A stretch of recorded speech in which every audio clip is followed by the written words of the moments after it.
Welcome to Top 10 Archive. We've seen the insides of them so many times that we often feel like we grew up in them. These 10 most memorable movie houses are unique Hollywood abodes that are truly unforgettable. While some of them are fantastical reproductions, courtesy of a soundstage, we'll be sure you know which of these great dwellings you can still visit today. Number 10. Ferris Bueller's Day Off. You may be thinking, Ferris Bueller's house wasn't really that memorable. But the suburban home of the Bueller family is not our focus. Instead, we're talking about the glass house that Cameron Fry and his unforgiving father lived in. Known in real life as the Ben Rose House, the glass structure is a forest retreat in Highland Park, Illinois that came with a multi-million-dollar price tag, recently selling in 2014 for just over $1 million, despite being listed at $2.3 million. While much of the money was spent outside of the abode, it was the home to one of the film's most memorable scenes, where Ferris hypothesizes that the mileage they put on Cameron's father's 1961 Ferrari 250 GT California Spider can be taken off by running the car in reverse, having disastrous results. Number 9. The Addams Family.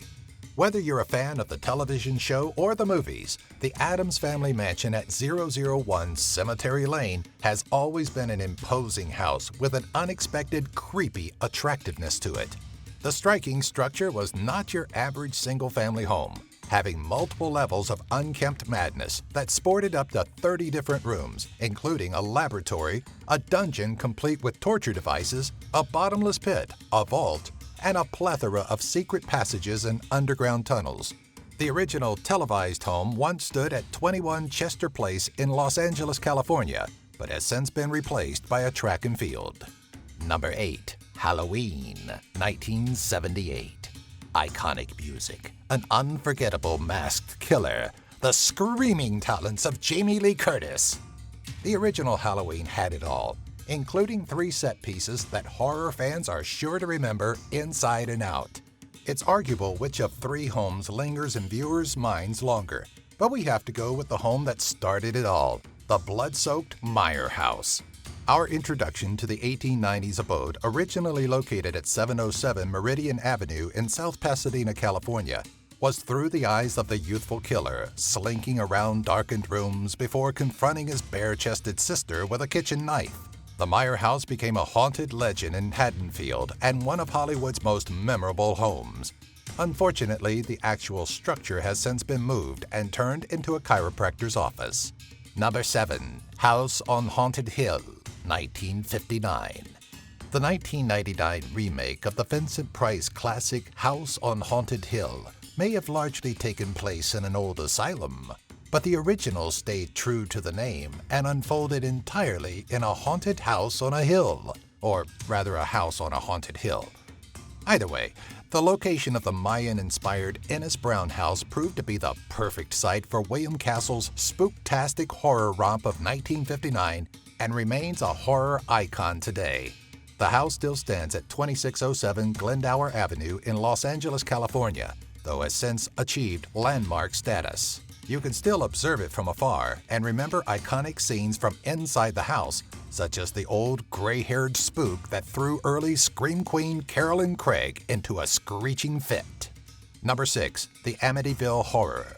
It all began with 6 gunshots and the murders of the entire DeFeo family at 112 Ocean Avenue, Amityville, New York. Ronald DeFeo had murdered his mother, father, 2 brothers, and 2 sisters before walking down to Henry's bar to confess his crimes. The house became a focal point of the murders, especially after the Lutz family claimed to have witnessed extreme supernatural events that led to the 1977 book by Jay Anson and subsequent Stuart Rosenberg film. The 2-story Long Island home became synonymous with evil, thanks to the 1979 movie, drawing in gawkers that still seek out the home. Multiple renovations have long since removed much of the home's creepier features, such as the menacing top-floor windows and the older-styled exterior facing. Number 5. Father of the Bride, 1991. We loved watching Steve Martin learning to grow as a father of his cherished daughter, but the large abode that played host to the Banks family was equally as memorable. Though George Banks's connection to the home doesn't really play a central role until the follow-up, Father of the Bride 2. It's the first, more successful movie that first led us into the beautiful colonial where George watched his daughter, Annie, grow. The grand building, which tops out at around 4,400 square feet or 408 square meters, was a great setting for the hectic wedding. The real home at 500 North Alamance Street in Pasadena, California, was listed in 2016 for $1.998 million and is still standing. Just don't trample the pansies. Number 4. Citizen Kane.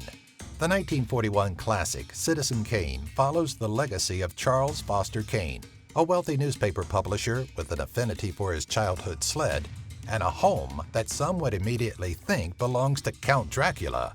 The large home, built on a private mountain in the deserts of the Gulf Coast in Florida, calls back to Hearst Castle in San Simeon, California, especially as Kane parallels the real-life publisher William Randolph Hearst. The gloomy Kane estate, Xanadu, serves as the opening shot of the film and gives immediate insight into the movie's namesake character and the state of his life. The shadow of Xanadu looms in the distance and serves as the setting for the opening and closing scenes of the film. To visit the castle that served as Xanadu's exterior, Kane fanatics will need to trek to Oheka Castle in Huntington, New York.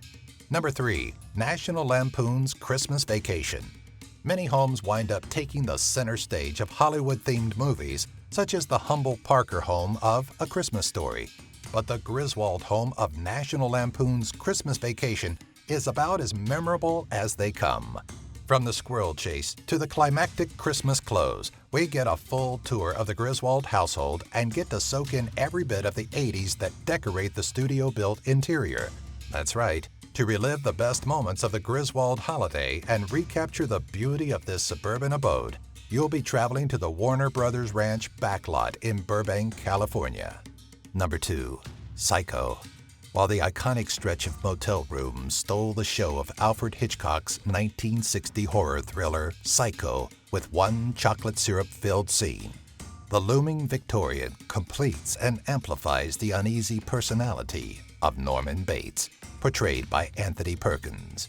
The memorable mansion, which sits on Universal Studio Hollywood's back lot, is clearly sending a message to the viewer that there's something definitely wrong with the Bates' family even before Marion Crane's untimely departure.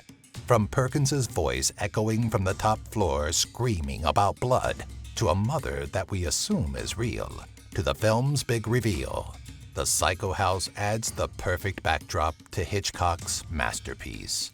Number 1. Home Alone. Keep the change, you filthy animal. We can think of no other Hollywood home that deserves the number 1 spot as much as the McAllister mansion of the 1990 holiday classic Home Alone. Macaulay Culkin's fun-loving Kevin makes use of every inch of the massive house, even the haunting boiler room in the dark basement. The booby-trapped house is gorgeous and massive from the outside, and even more so in the very 90s interior. The large master bedroom, attic bedroom, and multiple living spaces play host to our favorite scenes from this slapstick holiday favorite. Located at 671 Lincoln Avenue in Winnetka, Illinois, the home may have an entirely redecorated interior, but the exterior is pretty much just as we remember it.